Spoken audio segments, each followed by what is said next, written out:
Today we're going to consider this question out of Stanford Mathematics contest problem. This is question 1 on this set, and it reads as follows. From this table, guess the general law suggested, express it in suitable notation, and prove it. The table reads as follows. 1 equals 1, 2 plus 3 plus 4 is equal to 1 plus 8, 5 plus 6 plus 7 plus 8 plus 9 is equal to 8 plus 27, and 10 plus 11 plus 12 plus 13 plus 14 plus 15 plus 16 is equal to 27 plus 64. Take a couple seconds to try it for yourself, then we'll get on with some hints, then we'll get on with the proof.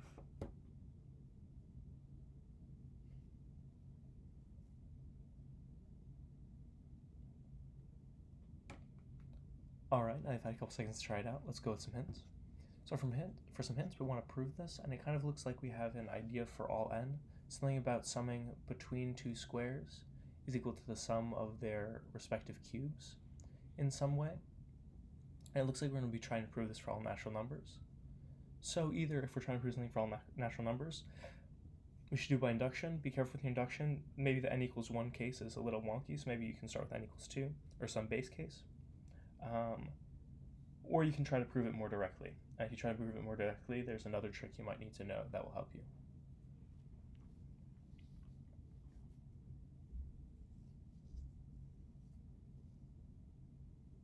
Alrighty then, let's begin. So I'm going to prove it directly, and for that we're going to need the following thing. You can prove it yourself if you'd like, if you feel like it's necessary. Otherwise, it's that the sum from j equals 0 up to some number k of those j elements, of each of those elements, is given by k times k plus 1 over 2. That is, remember this multiplication is k times the quantity k plus 1 over 2.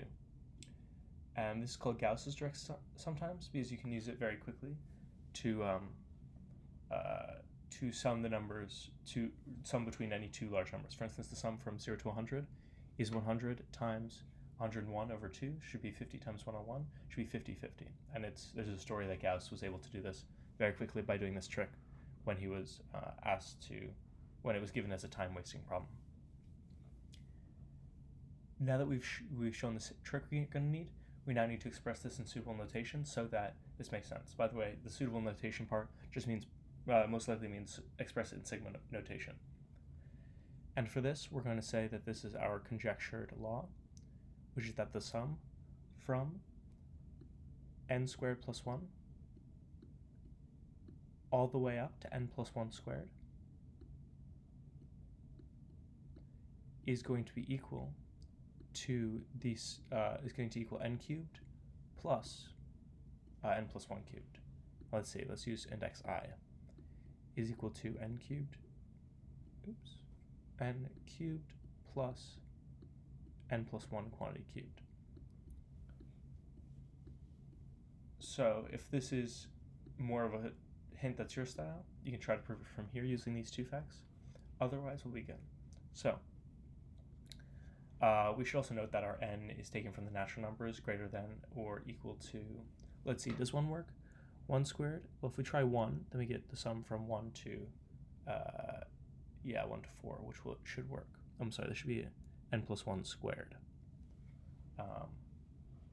So n equal greater than or equal to 1, and if we try 0, we go from 1 to 1, which of just 1, so this will work for any n greater than or equal to 0. You can try to adjust that if you want to be more formal about it. Otherwise, let's begin to prove this. So we see if we're summing between two things, it's usually nice to start indexes at 0, so we can re-express this as the sum.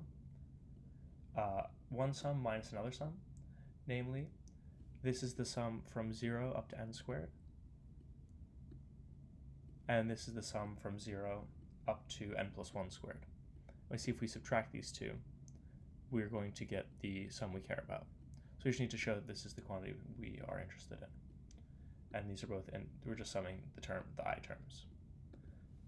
Well, using Gauss's trick here, this left-hand sum is going to be n plus 1 squared times the quantity of n plus 1 squared plus 1. So n plus 1 squared, and then plus another 1.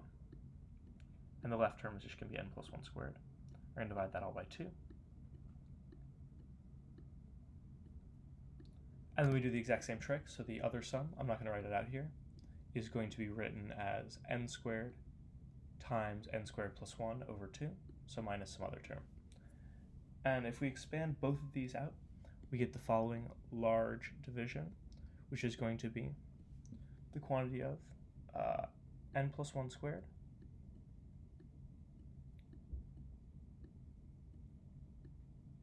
and if we expand n plus 1 squared, we get n squared plus 2n plus 1.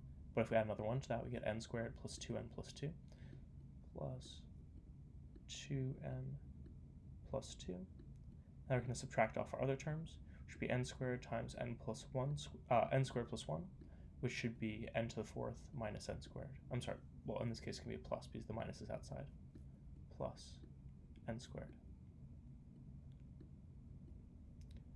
And if you multiply the left-hand term out, distribute everything out, and then you do the subtraction, you're going to be left with 4n cubed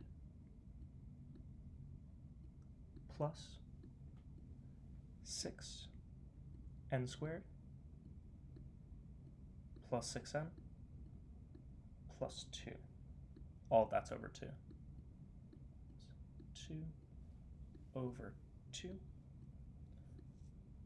And so if we divide that out, we get a 2n cubed plus 3n squared plus 3n plus 1. And then we simply split this 2n cubed into an n cubed plus n cubed.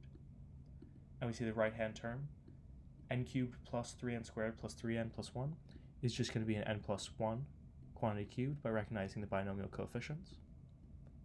So we're left with n cubed plus n plus 1 cubed. So we've shown this difference is n cubed plus n plus 1 cubed, which is the same thing as n squared plus 1 up to n plus 1 squared. So we get what we wanted to show. With that, thank you for watching, and I hope you enjoyed.